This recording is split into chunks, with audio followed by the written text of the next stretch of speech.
Tayo po ay nagdiriwang sa kapistahang ito bilang paggunita sa pagdating ng imahen ng Mahal na Birhen ng Del Carmen.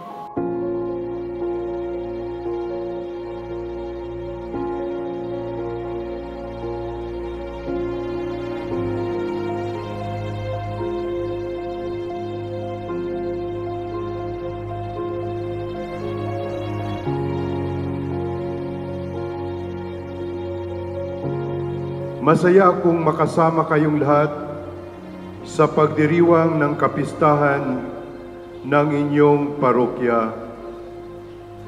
Ngayong araw, ulit nating ginugunita ang pagdating ng imahen ng Mahal na Birhen ng Bundok ng Carmelo mula sa parokya ng San Sebastian sa Maynila.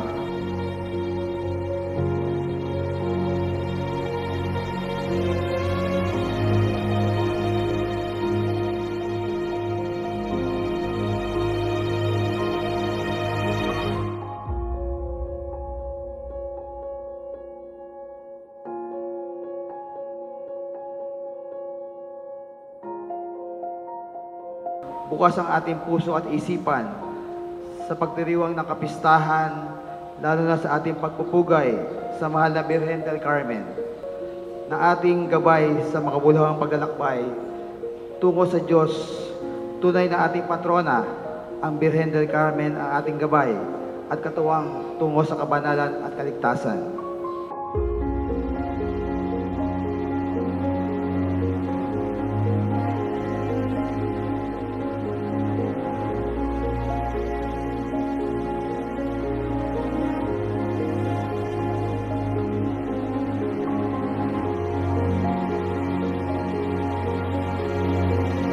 Sa araw na ito po, hindi lang tayo nagdiriwang o nagunita sa pangyayaring ito.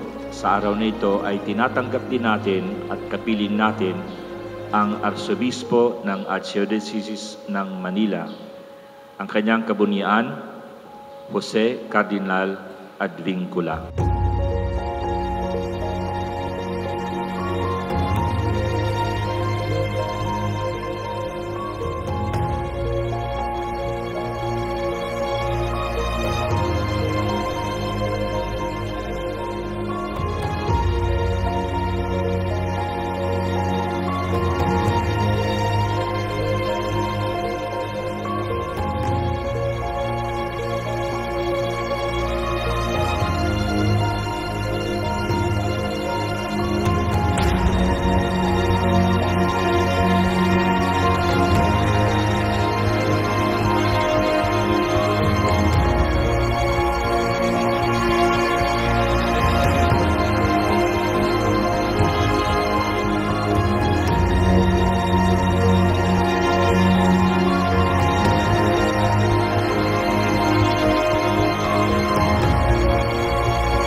Araw ng ating buhay, palawigin natin ang puwang ng Diyos sa ating buhay.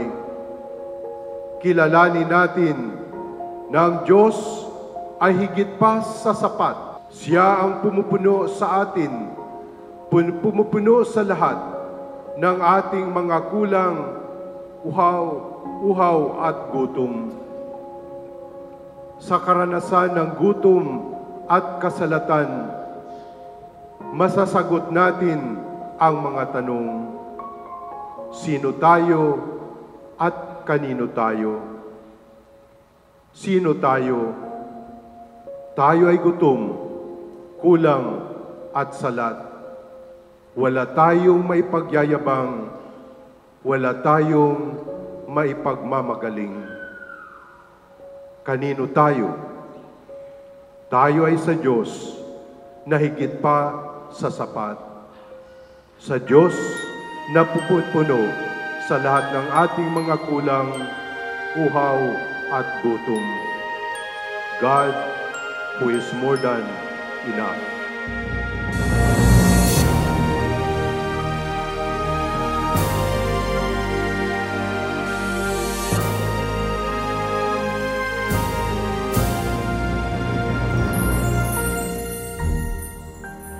Ang bawat kapistahan ay paanyayang suriin ang paglago sa pagsunod kay Kristo. Ang Kwaresma naman ay panahon ng pagsisisi sa kasalanan at paghahanda na panariwain ang mga pangako natin sa binyag. Ang layunin nito ay higit na pagtulad kay Jesus.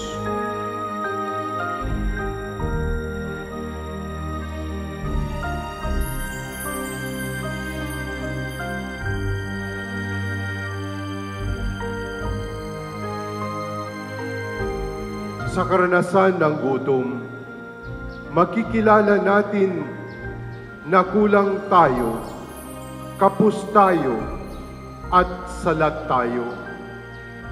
Katotohanan ito sa buhay natin. Kahit gaano tayo kagaling, may mga pagkakataong hindi natin natutupad ang mga pangako. Kulang ang oras, napapagod tayo, kapos ang ating kakayahan, na nabibigo natin kahit ang mga taong mahal natin.